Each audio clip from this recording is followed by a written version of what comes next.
Welcome to the Power of the Purse podcast, the only show connecting women professionals to their peers. This isn't just about money. This is about life. And now the host of the Power of the Purse podcast, Lynn S. Evans. Good afternoon, everyone. My name is Lynn S. Evans, and I am the host of Power of the Purse podcast. There was a time in my life not too long ago when I believed three things about money. One, women are not supposed to talk about or be included in any conversations about money. Two, women don't have the natural ability to understand anything about money. And three, men know best how to manage money. And those truths I made up about money guided me for years until I realized money was not a foreign language or some other obscure academic exercise. It was something I could not only understand, but teach to other women. And too many times I've heard stories from women who ought to know better but didn't until they were forced to because of divorce, widowhood, job loss, or the approach of retirement. This podcast will add another chapter to a rich history of successful women who, when faced with some personal challenges, found the ability to step beyond them. We'll examine some of the truths they made up about money from their life experiences and how that shaped the paths they chose. My mission is to help women have a healthy, positive relationship with money. With that in mind, my guest today is attorney Kim Manning.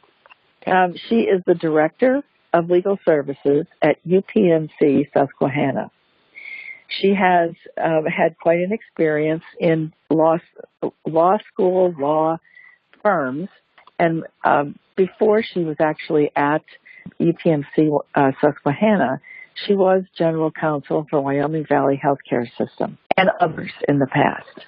So let's talk about everything that you are, everything you've done. Welcome, Kim. Thank you. It's good to be here. All righty. Great. I can't wait to talk about all this good stuff. So let's get started. Let's start with the fact that you are someone who, by most standards, would not have been expected to go to law school, let alone college, and then become the Director of Legal Services of a large hospital system. So let's go back to the time when you were young and you talked about an example of how social programs to help the poor and disabled really did make a difference in your life. How did that evolve? Well, Lynn, as you said in your introduction, my mother and father separated when I was about 10. And as indicated, the woman tends to fall on the harshest of times in those moments. So at that time, it was just my mother and I. And she hadn't worked since World War II. This is now 1970.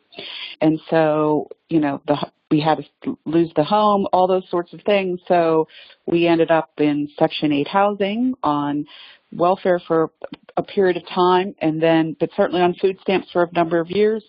We were on Medicaid off and on for those years. And what I discovered, other than, as my mother used to say, it's no sin to be poor, it's just damn inconvenient, was two things.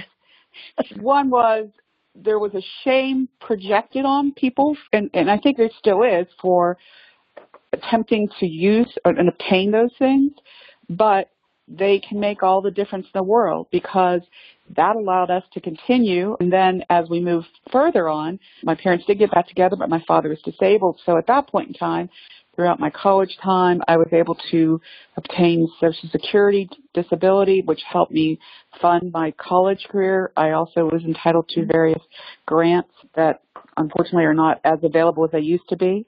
But even through high school, I was able, because our low income was low because of my father's disability, or prior to that, their separation, my mother always made certain that we went for every opportunity that was available to us and made good use of it. So jobs programs for people in high school and certainly in college. I worked for many judicial offices when I was in college during the summer. Certainly the various healthcare options. We didn't, if I needed to see a doctor, I saw a doctor.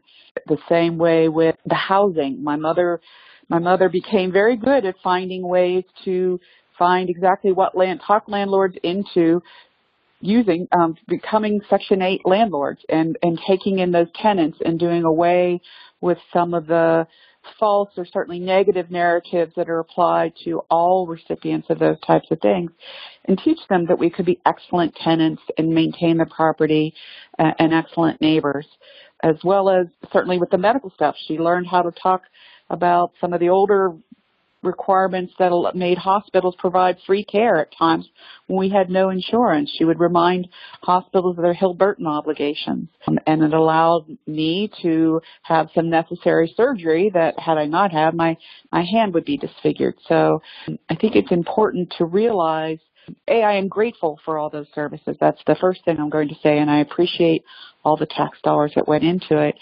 But I, like many, many other people, used those to change my life so that I was able to reach my dream.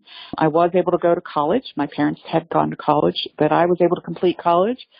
And then I worked full time and went to law school at night, and I was able to complete that and fulfill my dream. So never assume that money going to these social programs is going for only those who are using and are lazy and are not fulfilling the promise that these programs offer. That's a great story. It really is. But I'm wondering, when I also realized that you said that you were lucky enough to be doing what you hoped you would be doing from the age of 10 on, did that coincide with your parents' separation, that you decided at that point you wanted to become an attorney? Or were they two irrelevant things? No, they were very much relevant. The selection of attorney, unfortunately, I have to say, probably had more to do with television and the portrayals of various lawyers that I thought looked like seemed to be an honorable thing to do, and they were more, and I have never been a math and science genius, but more importantly, what I saw, I mean, my mother did her best, but again, she had not worked in 30 years when we hit this problem. And what I felt very strongly was, again, no disrespect to her, that both parents should be equally capable of stepping into the role of wage owner to take care of their children. I felt that very strongly, and to financially support them. And that I looked at that age, what professions could you do that would allow you some flexibility to come in and out and even work well beyond the normal 60, 65. What could you do even on your own to earn money to support your family? That was, and it turned out, in my view, was the professions.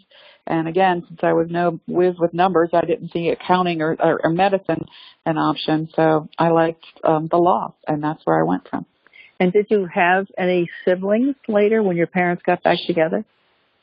No, actually, everybody is older than me. So my oldest sister is 20 years older, and she married rather young, and there's 5 of us. So the nearest sibling to me is 5 years older than me, but she was out of the house living with my oldest sibling when my parents, actually she lived with my father for a while, and then she lived with my oldest sibling.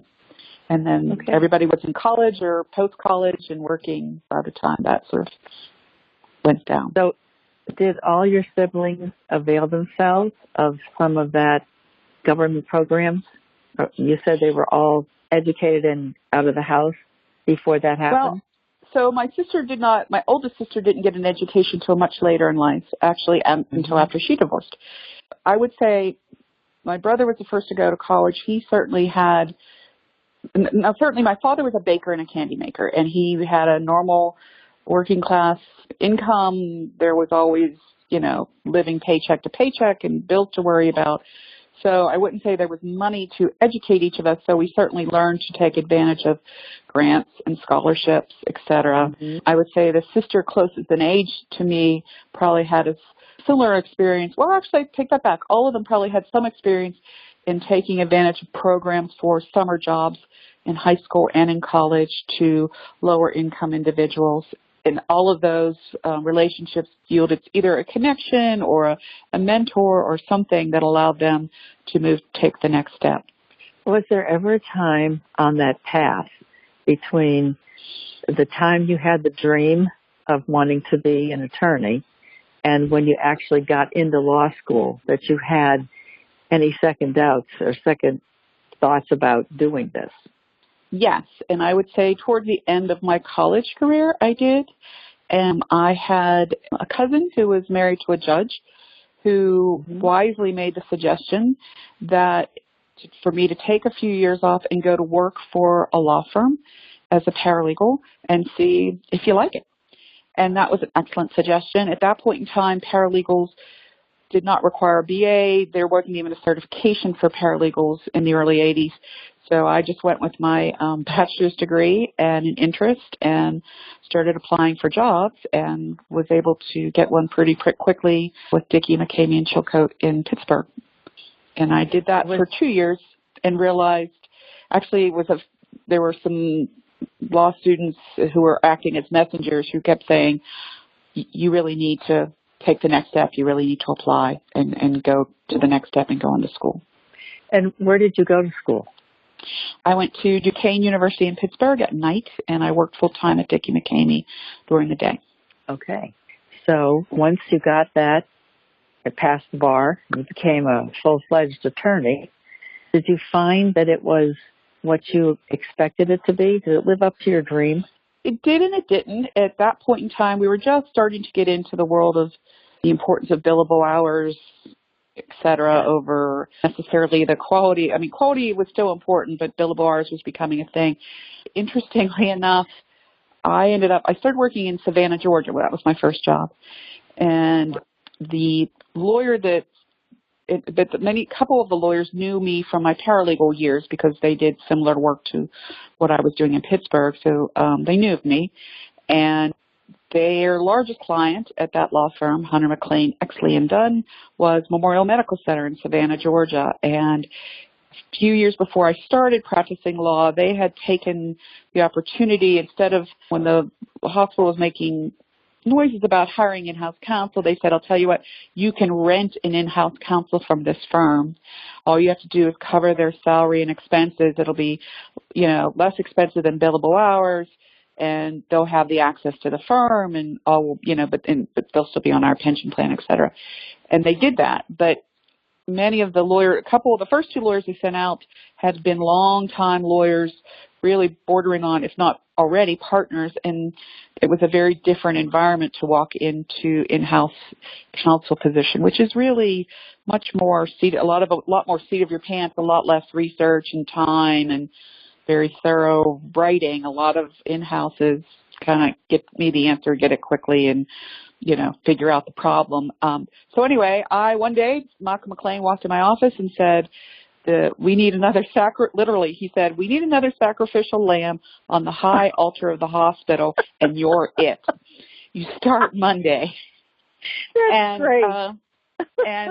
So I started, where I think some may have thought that I would hate it, I loved it to the point where I didn't want to come back.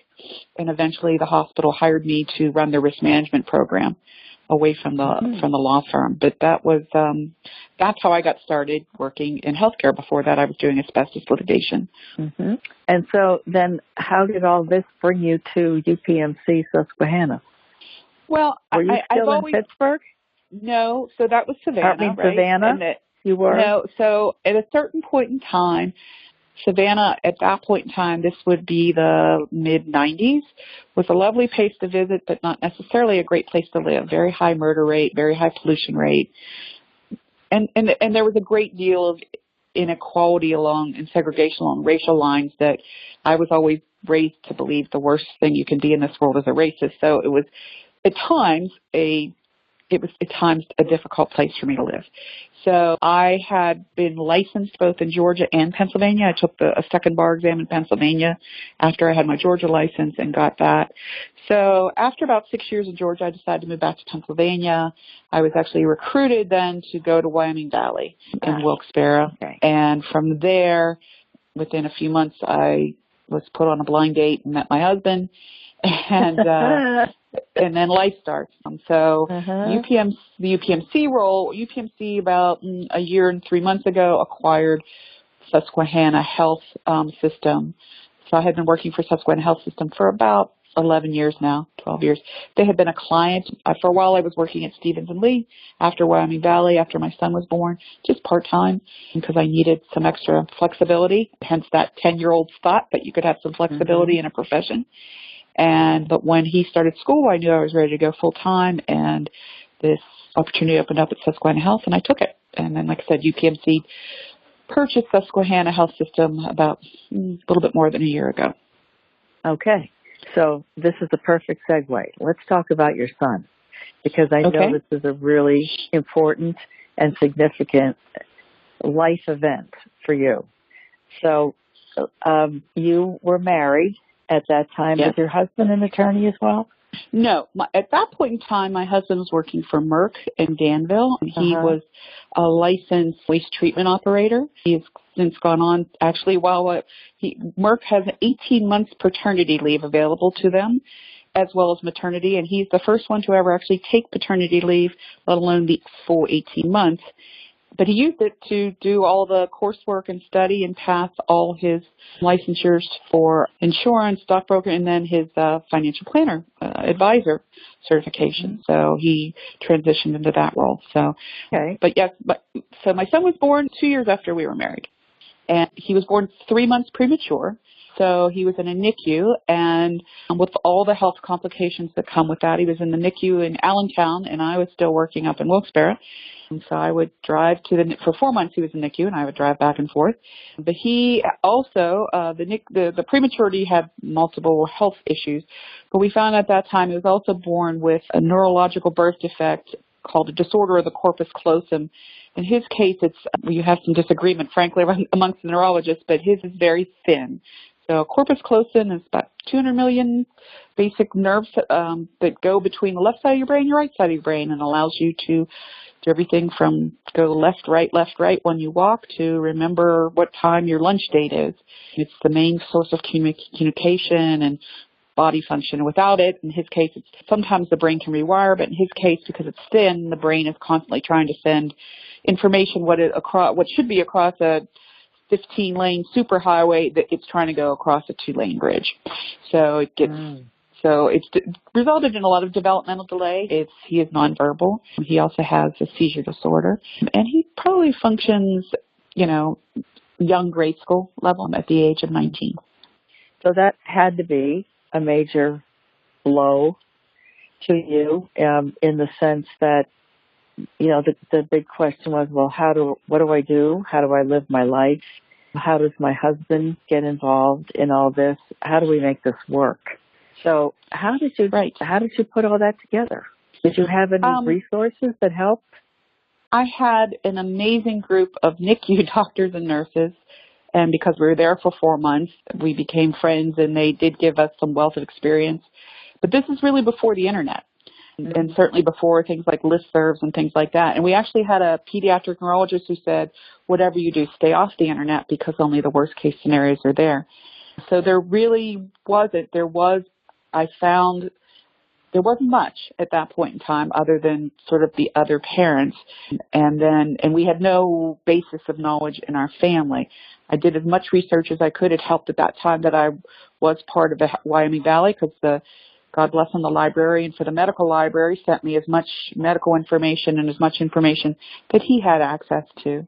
I did become aware of a parents group involved in this disorders of the corpus callosum. It was a couple out of Maine who at that time I had email at work, and so they had started a listserv, and they were 2 professors out of the University of Maine who had a son with this disorder, and just started adding parents, just supporting each other.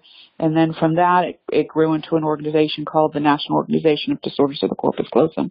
But at that time, as far as a personal decision, especially fiscally, one of the things we did is we allowed my husband to take that 18 months. We knew he was doing 7-day swing shift at Merck, and that couldn't work very well and balance potentially what was going to happen. So he knew he needed to shift into something that was more professional and had a little bit more flexibility of hours. So he used that time to gain those certifications so he could transition his work. I knew from going back and forth to the NICU, an hour's drive after work, that and shortly, even after he came home, that the needs of trying to order supplies, he was on lots of different equipment, oxygen, feeding tubes, lots of different stuff, that it really required enough of my time that I couldn't devote the time and effort that I needed into being the position that I had, which was general counsel at Wyoming Valley at the time.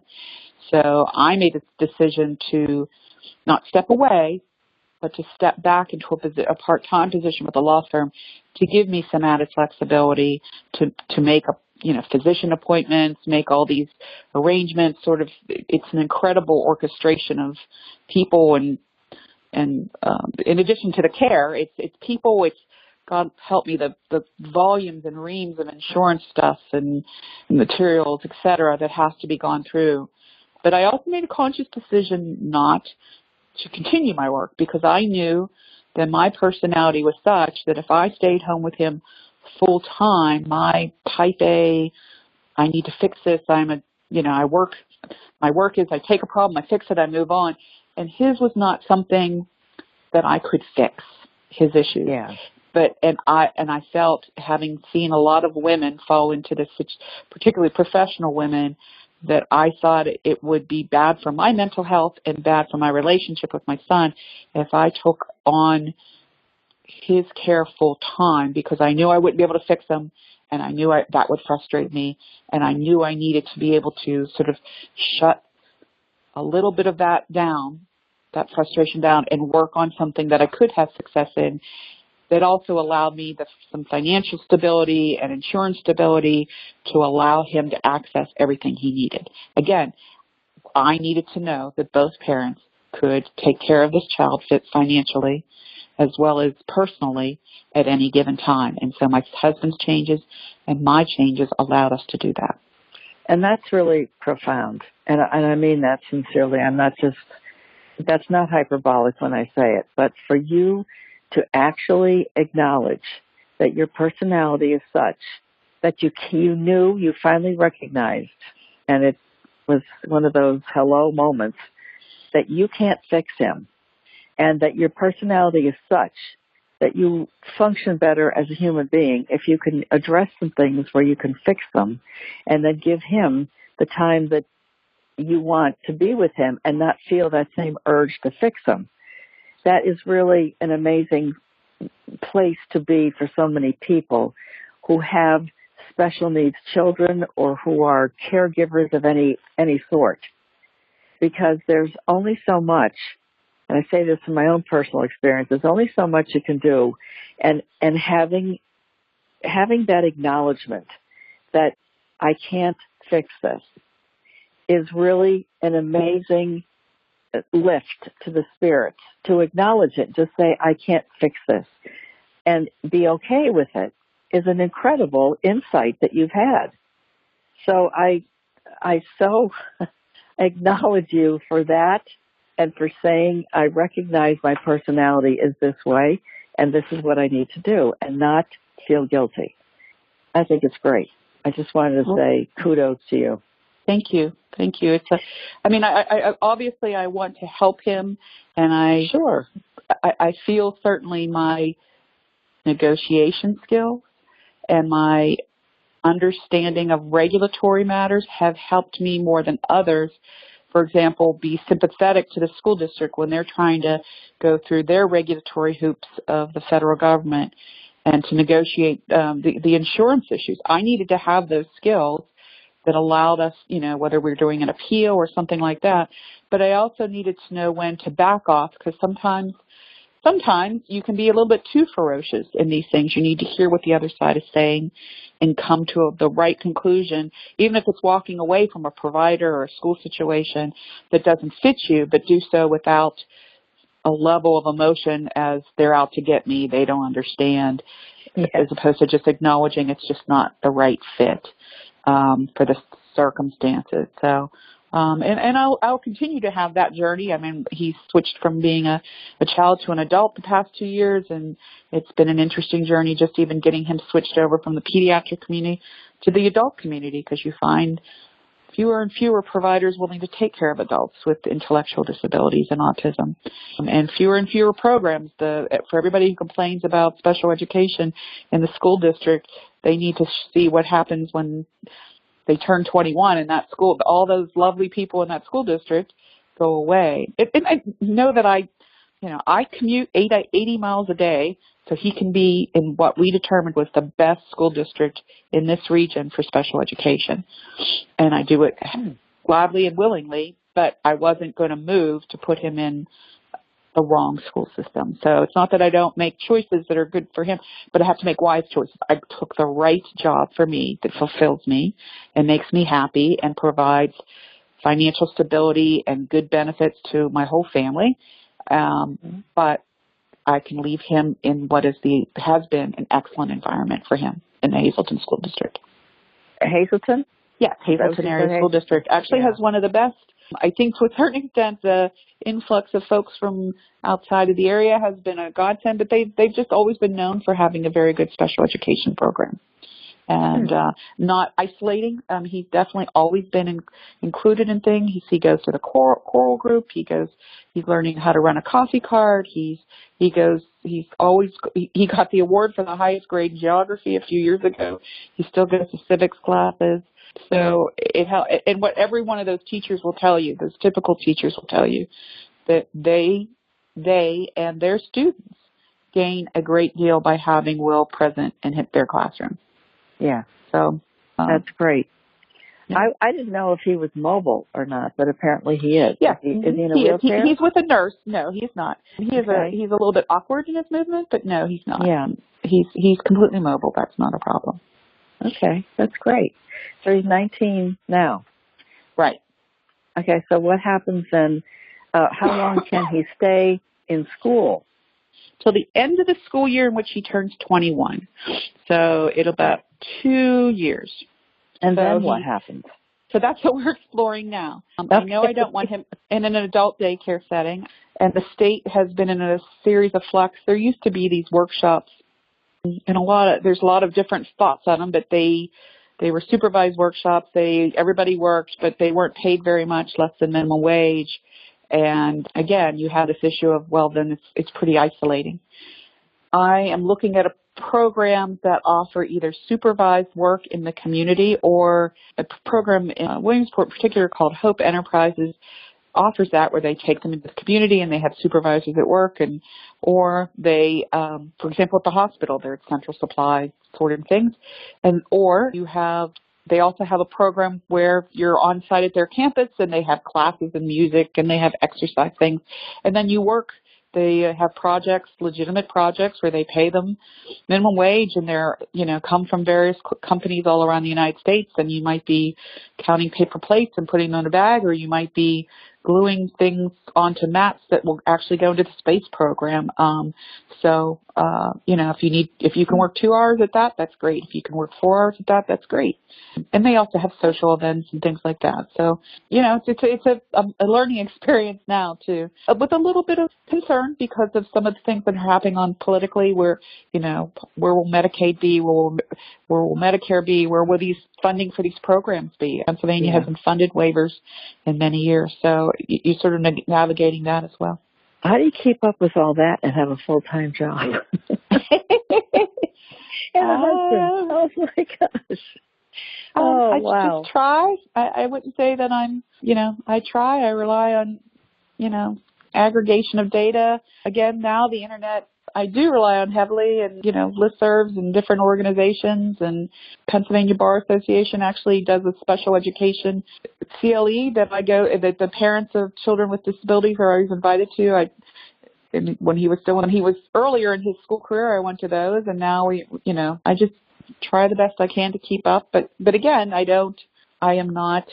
cannot be so obsessed that has to be the be all end all. A lot of it is feeling and looking and seeing and reviewing and talking to other parents about what works and what doesn't work, with the realization that because it worked with one family, it doesn't necessarily. The fact may not work with us. Not all special needs parents have things in common, but we're not all the same. So, it has to work with, my husband will retire soon. What does that mean? Where do we want to live? I'll retire in 10 years. What does that mean? What does this look like? So it's, as any other thing, it's a complex series. It's a complex puzzle that we'll have to figure out. Well, it sounds to me like you're really navigating this difficult road very well. I mean, in the sense that you're not just letting it happen, you're actually making things happen, so that you're directing your life and his. And I think that's just such a wonderful, inspirational thing to hear, because I think so many people just kind of give up and say, he is what he is. They move him from institution to institution, and almost to the point of just not wanting to acknowledge that he's part of your life. And I love hearing about the fact that he's integrated into classrooms, not for special needs children necessarily, but I think that's great. And I think it's really, as I said before, kudos to you and your husband for navigating this and making his life rich as well as your own. So thank you for setting an example. It's great. Thank you. Let me go back and ask a question here about, I'm just curious of how your thoughts and beliefs about money developed. And I'm sure you had a lot that you questioned when you were going through this process, because you didn't have it. Like you said, your mom gave you some great advice. And I love the fact that she was such an advocate for knowing what was out there and how to use it, and was not in any way ashamed to say, this is out there, we need this, and you will provide it. And I think that, more than anything, her being an advocate as strongly as she was, probably helped you in your advocacy for your son and for your career as being an advocate for your clients or for a cause. She was a tremendous role model for you. And I didn't know that, but I think that's really neat. And not only that, but she also gave me a sense of style in how to do that. So, you know, and when I say that, I mean, again, my parents were, my father, when they were in my early years, was a, baker and a candy maker, and, but they lived definitely paycheck to paycheck. And, so sometimes you would have a bill collector call, or then when we were alone, she would be trying to get something set up for us with no money. And one of the things that she would always do is, it's an interesting age, she would come off as confident, but not, I'm going to come across this desk and you better, but not, choke the life out of you to get it. So but she would be very, my mother would also come from a very, working class background, but she would suddenly, her voice would even change. She would suddenly get very dignified with people, either in person or over the phone. And her voice would get deeper and calmer and be sort of this level of sophistication, or I am worthy, and a great deal of dignity. And for example, when we went to the Medicaid clinic back in the day, if you were at Medicaid, you went to a clinic and you sat on these chairs, and she would dress me up in my best clothes as she would be. And you had to sit a certain way, and she felt that people treated you differently, and they did. There's no two ways about it. Now, I will also tell, and she used to, you may want to cut, you may not like this, but she even called it a character. She would say, I had to put on my Mrs. Gashit voice. And she would be very formal in her Mrs. Gashit. Yes, Mrs. Gashit. Yes, thank you. And she would, play this whole thing, but it worked like charm, because people weren't angry with her, and they couldn't be angry with her, and she didn't look down on them, but it was a very calm, but the reality was also, I'm not going to overlook the fact that I'm sure the fact that I was a pretty blonde white girl was a little bit different than the nice little black children next to me. I think that there was an element of that, even in whether it be the Medicaid clinic or even in the job interviews, as far as some of the, I wouldn't say that that didn't have a little bit of an advantage, but my mother's attitude, and I can still do it to this day. It's not, I don't use the name Mrs. Gashit by any means, but it's just a way of, if you slow yourself down, calm, but still have an air of absolute confidence, and this is how this has to be, and not be ashamed, and not give them any hint that you don't have an understanding of what you are entitled to or what you want. Being specific in what it is you want, then, it makes all the difference in the world. It still makes a difference. It's all in how you present yourself. Right.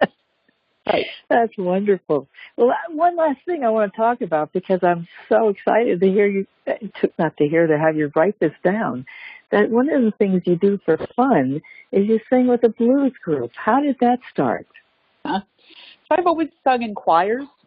And a couple of, and Monday nights were the choir night, and it was from 7 to 9. And it was just strictly that I live a good hour away, and the choir was in Williamsport, and I was just getting home like 10 o'clock or so. So I knew I wanted to back away from that. And a friend of mine said, hey, there's this music school in Williamsport called the Uptown Music Collective, and my daughter goes there, but I think they have an adult group. You should check the website. So indeed, I went to the website, and they had something called the Adult Blues Work Group. And you paid the $30 a month tuition. And I think, okay, I'm signing up for a class. That's fine. It's only an hour. That'll be perfect. You can go and you can learn about the blues, and you can do some singing, or, okay, I've always had this interest in music, and that'll sort of appease that side. And, it also gives me something that's not work, that I can do outside of the home. And literally the second week I was there, they said, well, so the gig we have next month. And I went, gig? Wait a minute. What are you talking about? And they're like, oh, yeah, and it was so after a month and a half of every week saying, I'm going to quit. I learned 3 songs, and where I was the lead vocal, and a few others where I was just doing harmony, because there was another female vocalist and several male vocalists, and there's 4 guitars, a bass player, a drummer. And so I drank a very large coffee mug, one of those travel mugs of wine, and it was the night before the last year's election. And where else did you want to be the night before last year's election? And down at the Bullfrog in Williamsport was my first show, and I didn't die, and I I survived, and I discovered now several shows into it and several songs that that night I discovered it was the most fun I could ever have. It was an incredible stress relief. It was I didn't know it was just a ridiculous amount of fun once I got past my nerves. And now we just had a show last night, and at the Bullfrog again. Fun. Very, I don't have the same amount of nerves. People were dancing, people were singing along, clapping. I did, you discovered some truism. Like, I understand how, the whole idea of drinking too much before a show. That's where now I see why they get into those drugs and alcohol problems. And then when you're done, you're really wide awake. Like, I was wide awake until about 2 this morning. But it's different. And the people there, we just talk music. We just talk about music. There's no work. There's no politics. There's no community. It's strictly about, what are we going to sing? What are we going to play? Are you doing this? It's 1 hour of 100% music. Nothing else enters into it. And the performances are, you show up half an hour before you do it, and, you go home, and if you're lucky, the restaurant for free. And that's about it. But it's been incredible stress reliever and more fun than I've ever had in my life. All right. So will you be auditioning for The Voice? No. Not looking to change careers anytime.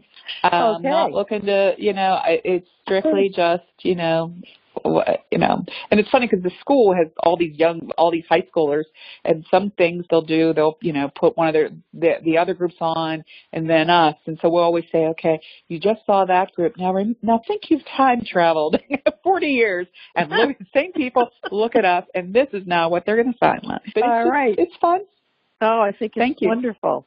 I think it's great. I don't know. How did you it just became something you were singing in the choir, and then you decided that was too far away, but then isn't this place the same distance? Well, it was the time commitment. So the choir was 2 hours, and then on Monday nights, and then when they did a performance, it was 2 hours on Monday, 2 hours on Friday, 2 hours Saturday morning, then 3 hours on Sunday, where this is like show up half an hour before the performance. It was really the time commitment. And more than anything else, but the music's a little bit more accessible. Some of it I know, some of it's new, but who doesn't want to be singing? I'm trying to think of. I'm blanking on one of my songs, but anything. Singing is good. Clearwater or Rolling Stones or a funny song called 29 Ways. It's sort of risque, and it's fun. It's taking and the time commitment. We probably perform about 6 times a year. So it's not, it's not too much, and it works. That's wonderful. I think that is one of the best stories I ever heard. That's just so good. It's the kind of thing that makes you feel like, you have all these doubts and you second guess everything. Oh, well, that'd be fun, and you fill it in with all the other stuff. But it's just taking a leap of faith into something like that is just so rewarding. And it's great. I love that you're an attorney by day and a songstress at night. Occasionally, yeah. I'm a mom and a wife and many other things at night. But but then occasionally this other side comes out, and it's fun. That's all I can say. It's a blast. That is wonderful. And on that note, I'm going to wrap it up here and say thanks to my guest, Attorney Kim Manning, and to all of you in my Power of the Purse community. I hope today's podcast was helpful in enriching your understanding of money and how it can help you achieve your life goals. If you'd like to spend 15 minutes on the call with me and ask me questions about your personal finances, please go to my website, powerofthepurspodcast.com, select the Contact tab, and find a time that works for you. And thanks again, Attorney Kim Manning, for sharing your time and your knowledge. And how can people reach you if they have some questions? Certainly they can email me at my personal email address, which is kmmanning, so KMMANNING at epix.net. Wonderful. And until the next time, thanks for listening. And remember, money is not the enemy. Your ignorance of it is. Goodbye. Thanks again, and join us next time to explore more ways you can take control of your finances and your life.